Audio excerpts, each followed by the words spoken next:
Assalamualaikum warahmatullahi wabarakatuh. Perkenalkan kami dari kelompok 9 yang beranggotakan Sri Pani, Sekar, Winda, dan Hanti yang akan menjelaskan mengenai anemia.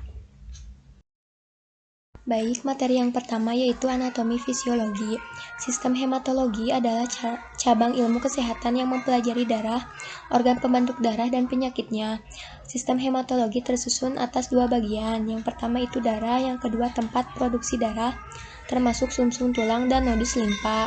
Yang selanjutnya yaitu komponen utama darah, terdiri dari dua bagian juga. Yang pertama plasma darah, yang kedua sel darah atau butir darah. Yang pertama ada sel darah merah atau eritrosit. Untuk anatominya berbentuk cakram bikonkav, bersifat elastis, tidak memiliki inti, diameter 8, umur eritrosit kurang lebih 120 hari. Untuk fisiologi sel darah merahnya yaitu mengangkut oksigen dari paru-paru untuk diedarkan ke seluruh tubuh. Yang kedua ada hemoglobin. Hemoglobin terdiri dari heme, yaitu gabungan protoporfirin dengan besi. Yang kedua ada globin atau bagian protein yang terdiri atas dua rantai alfa dan dua rantai beta. Nah, terdapat 300 molekul hemoglobin dalam setiap sel darah merah. Berfungsi untuk mengikat oksigen, juga menyerap karbon dioksida dan ion hidrogen untuk dilepaskan di paru. Lalu ada oksihemoglobin, merupakan hemoglobin yang berikatan dengan oksigen. Yang ketiga ada sel darah putih, bentuknya dapat berubah-ubah dan dapat bergerak dengan perantaraan kaki palsu atau pseudopodia, dibentuk di sumsum tulang, tidak berwarna atau bening, mempunyai macam-macam inti sel sehingga dapat dibedakan menurut inti selnya, yang bergranula atau limfosit T dan B dan monosit, tidak bergranula atau agranulosit yaitu eosinofil, basofil, dan neutrofil. Yang keempat ada keping darah atau trombosit, berbentuk cakram bulat, oval, bikonveks, tidak berinti dan hidup sekitar 10 hari. Jumlah trombosit 150 sampai 400 kali 109 per 1 atau 150.000 sampai 400.000 per mililiter. 30 sampai 40% terkonsentrasi di limpa dan sisanya bersirkulasi dalam darah. Yang kelima ada plasma darah. Plasma darah adalah bagian darah yang encer tanpa sel-sel darah. Warnanya bening kekuningan. Hampir 90% dari plasma terdiri atas air. Baik, yang selanjutnya yaitu pengertian anemia. Anemia adalah berkurangnya jumlah eritrosit serta jumlah hemoglobin dalam 100 ml darah. Secara fisiologis, anemia terjadi apabila terdapat kekurangan jumlah hemoglobin untuk mengangkut oksigen ke jaringan sehingga tubuh akan mengalami hipoksia. Anemia bukan suatu penyakit atau diagnosis, melainkan merupakan pencerminan ke dalam suatu penyakit atau dasar perubahan patofisiologis yang diuraikan oleh anamnese dan pemeriksaan fisik yang teliti serta didukung oleh pemeriksaan laboratorium. Baik, yang selanjutnya yaitu patofisiologi. Timbulnya anemia mencerminkan adanya kegagalan sumsum atau kehilangan sel darah merah secara berlebihan atau keduanya. Kegagalan sumsum dapat terjadi akibat kekurangan nutrisi, pajanan toksik, invasi tumor, atau kebanyakan akibat penyebab yang tidak diketahui. Sel darah merah dapat hilang melalui pendarahan atau hemolisis atau destruksi. Hal ini terjadi akibat efek sel darah merah yang tidak sesuai dengan ketahanan sel darah merah yang menyebabkan destruksi sel darah merah. Lisis sel darah merah atau disolusi terjadi terutama dalam sel fagositik atau dalam sistem retikuloendotelial, terutama dalam hati dan limpa. Hasil samping proses ini adalah bilirubin yang akan memasuki aliran darah. Setiap kenaikan destruksi sel darah merah atau hemolisis segera direfleksikan dengan peningkatan bilirubin plasma atau konsentrasi normal kurang dari 1 mg, kadar di atas 1, mg mengakibatkan ikterik pada seklera. Apabila sel darah merah mengalami penghancuran dalam sirkulasi atau pada kelainan hemolitik, maka hemoglobin akan muncul dalam plasma hemoglobinemia. Apabila konsentrasi plasmanya melebihi kapasitas haptoglobin plasma atau protein pengikat untuk hemoglobin bebas, untuk mengikat semuanya, hemoglobin akan berdiskusi dengan glomerulus ginjal dan keadaan urin atau hemoglobinuria. Kesimpulan mengenai apakah suatu anemia pada pasien disebabkan oleh penghancuran sel darah merah atau produksi sel darah merah yang tidak mencukupi biasanya dapat diperoleh dengan dasar: yang pertama, hitung retikulosit dalam sirkulasi darah; yang kedua, derajat proliferai sel darah merah muda dalam sumsum tulang dan cara pematangannya seperti yang terlihat dalam HIOPS; dan ada tidaknya hiperbilirubinemia dan hemoglobinemia. Oke, di sini ada etiologi. 1. Karena cacat sel darah merah. Sel darah merah mempunyai komponen penyusun yang banyak sekali. Tiap komponen bila mengalami cacat atau kelainan akan menimbulkan masalah sebagai sel darah merah sendiri, sehingga sel ini tidak berfungsi sebagaimana mestinya dan dengan cepat mengalami penuaan dan segera dihancurkan. Yang kedua, karena kekurangan zat gizi. Anemia jenis ini merupakan salah satu anemia yang disebabkan oleh faktor luar tubuh, yaitu kekurangan salah satu zat gizi. Anemia jenis ini tidak dapat diobati. Yang dapat dilakukan adalah hanya memperpanjang usia sel darah merah, sehingga mendekati umur yang seharusnya, mengurangi berat gejala, atau bahkan hanya mengurangi penyulit yang terjadi.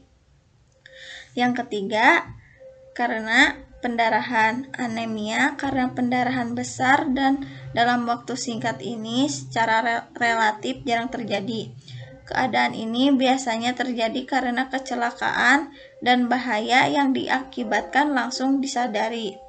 Akibatnya, segala usaha akan dilakukan untuk mencegah pendarahan dan kalau mungkin mengembalikan jumlah darah ke dalam semula, misalnya dengan transfusi.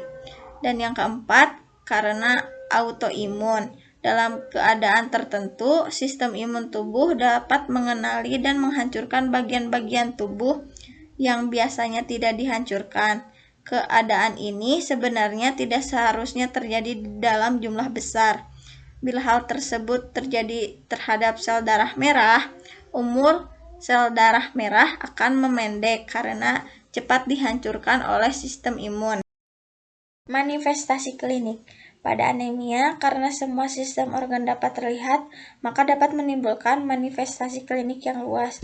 Manifestasi ini bergantung pada: yang pertama, kecepatan timbulnya anemia; yang kedua, umur individu; yang ketiga, mekanisme kompensasinya; yang keempat, tingkat aktivitasnya; yang kelima, keadaan penyakit yang mendasari; dan yang keenam, parahnya anemia tersebut. Karena jumlah efektif sel darah merah berkurang, maka lebih sedikit oksigen yang dikirimkan ke jaringan.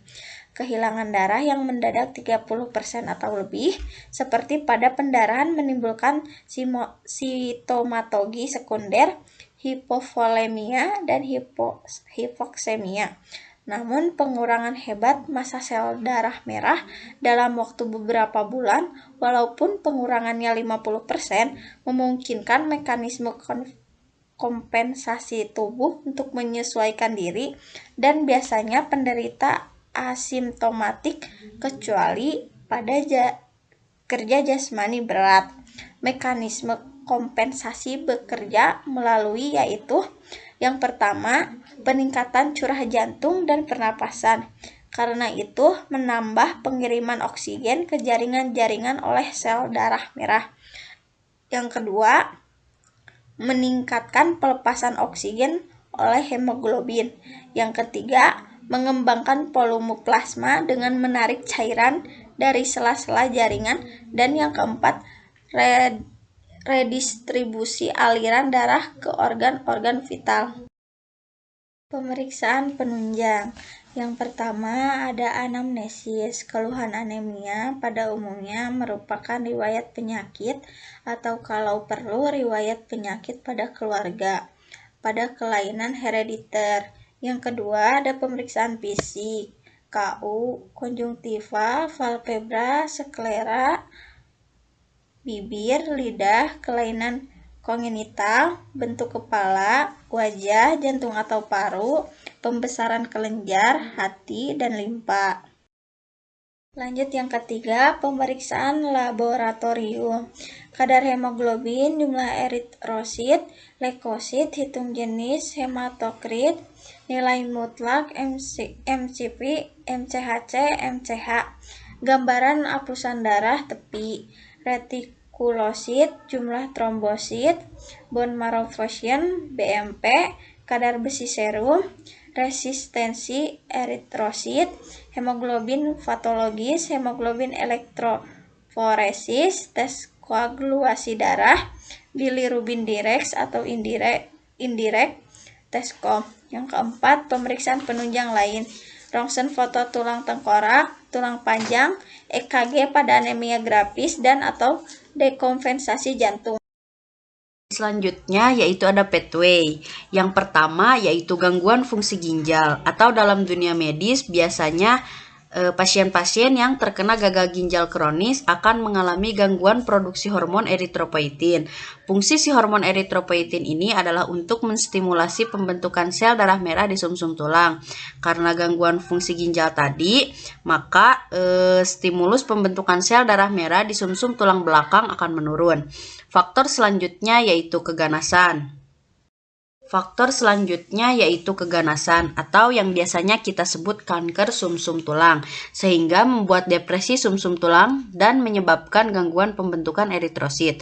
Faktor lain yang menyebabkan anemia adalah absorpsi Fe, B12, dan asam folat berkurang atau tidak mampu melakukan penyerapan terhadap komponen-komponen ini.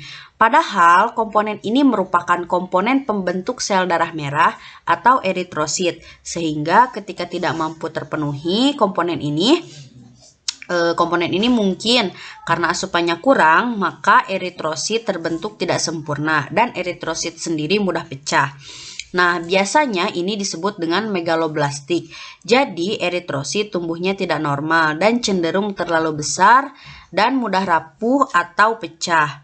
Atau bisa juga disebut hemolisis yang berasal dari kata hemo yang artinya darah dan lisis artinya pecah. Jadi, darah-darah yang dibentuk dan mudah pecah. Faktor selanjutnya adalah faktor trauma. Trauma ini menyebabkan pendarahan berlebihan, misalkan kena sayatan, benda tajam, atau terbentur, sehingga menyebabkan robeknya jaringan. Dan jika tidak terkontrol, maka komponen darah yang hilang juga semakin besar. Jadi eritrosit atau sel darah merah yang keluar karena terjadinya robekan pada jaringan itu juga tidak terkontrol dan bisa menyebabkan anemia. Nah, ini di bawahnya hanya tambahan saja agar lebih lengkap. Jadi, jika pendarahan tadi tidak terkontrol, maka akan kehilangan komponen vaskuler. Penurunan resistensi perifer, tekanan di perifer akan berkurang yang menyebabkan terjadinya penurunan tekanan darah. Nah, inilah yang menyebabkan shock hipovolemik. Nah, 4 faktor ini merupakan faktor yang bisa menyebabkan anemia. Nah, anemia biasanya disebut sebagai kekurangan sel darah merah. Jadi, sel darah merahnya berkurang karena yang pertama, tidak mampu menstimulasi. Yang kedua, bisa saja dibuat, hanya saja rapuh dan mudah pecah. Yang ketiga, trauma, benturan, sayatan, dan sebagainya.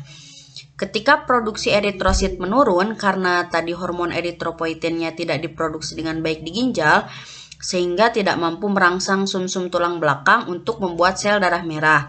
Nah, namun sel darah merah tidak hanya dibuat di sumsum tulang belakang saja, tetapi ada organ lain yang mampu memproduksi hormon eritropoietin dan eritrosit, yaitu adalah hati. Ketika sel darah merah tidak bisa diproduksi di tulang, maka organ lain akan membantu menggantikan fungsi tersebut, yang disebut dengan reaksi kompensasi. Jika salah satu organ tidak mampu, maka organ lain akan turut membantu mencoba menyelesaikan permasalahan tersebut. Nah, inilah yang disebut reaksi kompensasi, sehingga pembentukan eritrosit akan dilakukan oleh organ lain, seperti hepar dan lien. Akhirnya pembentukan di hepar dan lien ini meningkat sehingga dapat menyebabkan hepatomegali dan splenomegali. Jadi pembesaran organ-organ tersebut, pembesaran organ hati dan spleen. Karena kerjanya berlebihan dari tugas normalnya, seharusnya hati dan spleen ini tidak memproduksi eritrosit yang cukup banyak.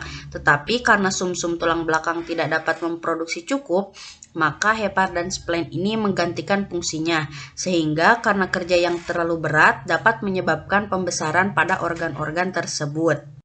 Nah, kembali lagi ke anemia, masalah yang paling utama ketika orang terjadi anemia adalah berkurangnya transport oksigen. Karena salah satu fungsi utama darah adalah sebagai pembawa oksigen ke seluruh jaringan tubuh atau seluruh organ, sehingga ketika sel darah merah berkurang, maka otomatis transport oksigen pun ikut menurun. Sehingga kalau didiagnosa keperawatan akan terjadi gangguan perfusi jaringan perifer. Ketika kebutuhan oksigen tidak terpenuhi, maka akan terjadi hipoksia sel dan jaringan. Jika hipoksia terjadi terus-menerus, maka untuk melayani kebutuhan oksigen di jaringan, mau tidak mau jantung harus meningkatkan pompanya. Kalau normalnya manusia misalkan 80 kali per menit, memompa darah ke seluruh tubuh, tetapi karena jumlah darahnya atau transportnya kurang, maka mau tidak mau harus dipercepat pergerakan darahnya dengan cara meningkatkan detak jantung supaya peredaran darahnya semakin cepat. Jika jumlahnya sedikit, ya dipercepat supaya jumlahnya tetap terpenuhi. Nah, tadi itu akan menyebabkan kerja jantung meningkat dan beban jantung juga akan meningkat. Jika ini terjadi dalam waktu yang lama, maka otot jantung akan mengalami hipertrofi. Hipertrofi adalah pembesaran otot karena terlalu sering dipakai bekerja berat. Maka otot-otot jantung ini akan mengalami pembesaran sehingga menjadi lemah dan kendor. Nah, mungkin di awal-awal jantung akan mampu mengkompensasi atau mengganti kekurangan oksigen di jaringan dengan cara meningkatkan detak jantung. Tetapi lama-kelamaan ketika otot jantung sudah mengalami hipertrofi, maka kemampuan kompensasi jadi turun. Nah, inilah dinamakan dekompensasi kordis. Nah, lanjut ke sebelah kiri, yang tadi hipoksia sel itu karena oksigennya tidak terpenuhi, maka sebelumnya mohon maaf, ini terbalik ya. Harusnya itu aliran darah GI tract adalah harusnya aliran darah GI tract dulu. Nah, aliran darah GI tract ini adalah saluran pencernaan aliran darah yang berada di saluran pencernaan. Nah, ini tuh akan menurun. Menurunnya aliran darah ini akan merangsang sistem saraf simpatis. Secara otomatis, sistem saraf ini akan terangsang karena aliran darah yang menuju saluran pencernaan menurun, lalu menyebabkan peristaltik usus menurun, atau juga bisa menyebabkan konstipasi dan terjadilah disfungsi motilitas gastrointestinal. Menyebabkan isi makanan di dalam saluran pencernaan itu balik atau bisa disebut juga regurgitasi. Nah, jadi regurgitasi ini balik ya guys, bukan masuk ke usus tapi ke lambung. Maka isi lambung jadi meningkat menyebabkan mual muntah, lalu menyebabkan anoreksia, intake menurun, berat badan menurun, dan terjadilah ketidakseimbangan kebutuhan nutrisi. Nah, masuk ke sebelah kanan, yaitu karena tadi jumlah oksigen yang diangkut sel darah merah terbatas, maka mau tidak mau tubuh harus melakukan metabolisme anaerob. Tetapi efek sampingnya akan menjadi penumpukan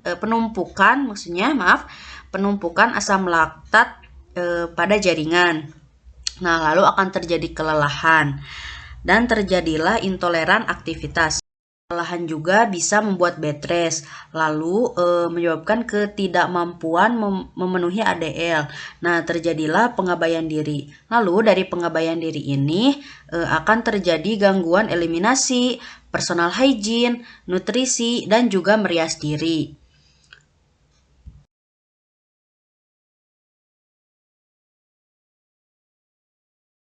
Selanjutnya yaitu farmakologi.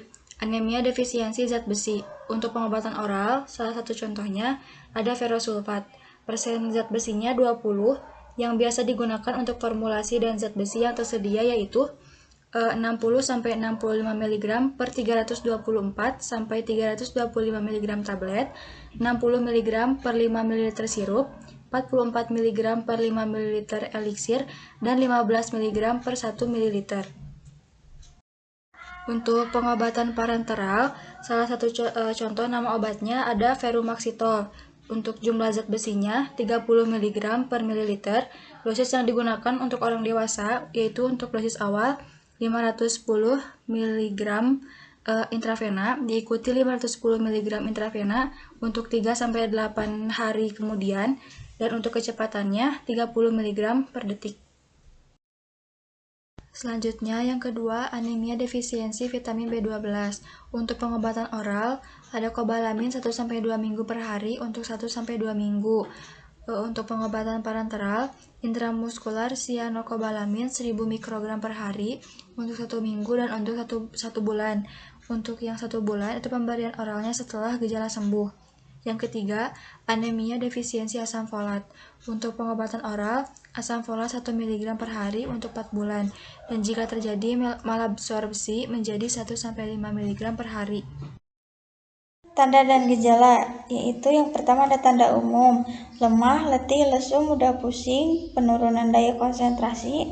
Yang kedua ada tanda khas, yaitu kuku sendok mudah rapuh, atrofi papilidah, licin dan mengkilap, stomatitis angularis, sudut mulut pecah, disfagia, atrofi, mukosa gester. Yang selanjutnya yaitu ada terapi diet. Yang pertama yaitu anemia defisiensi besi. Cukup Fe dalam diet. Makanan mengandung 6 mg per 1000 kalori seperti hati, daging, dan juga telur. Yang selanjutnya yaitu ada protein dengan nilai biologis tinggi seperti daging dan juga telur. Meningkatkan asupan vitamin C dan juga batasi konsumsi teh dan kopi. Kedua, anemia defisiensi protein. Gizi seimbang tetapi ditekankan pada pemilihan protein bernilai biologis tinggi. Asupan cukup zat besi, vitamin B12, asam folat untuk sintesis sel darah merah. Asupan protein 1,5-3 gram per kilogram berat badan dan cukup energi dan KH. Yang ketiga, anemia defisiensi asam folat.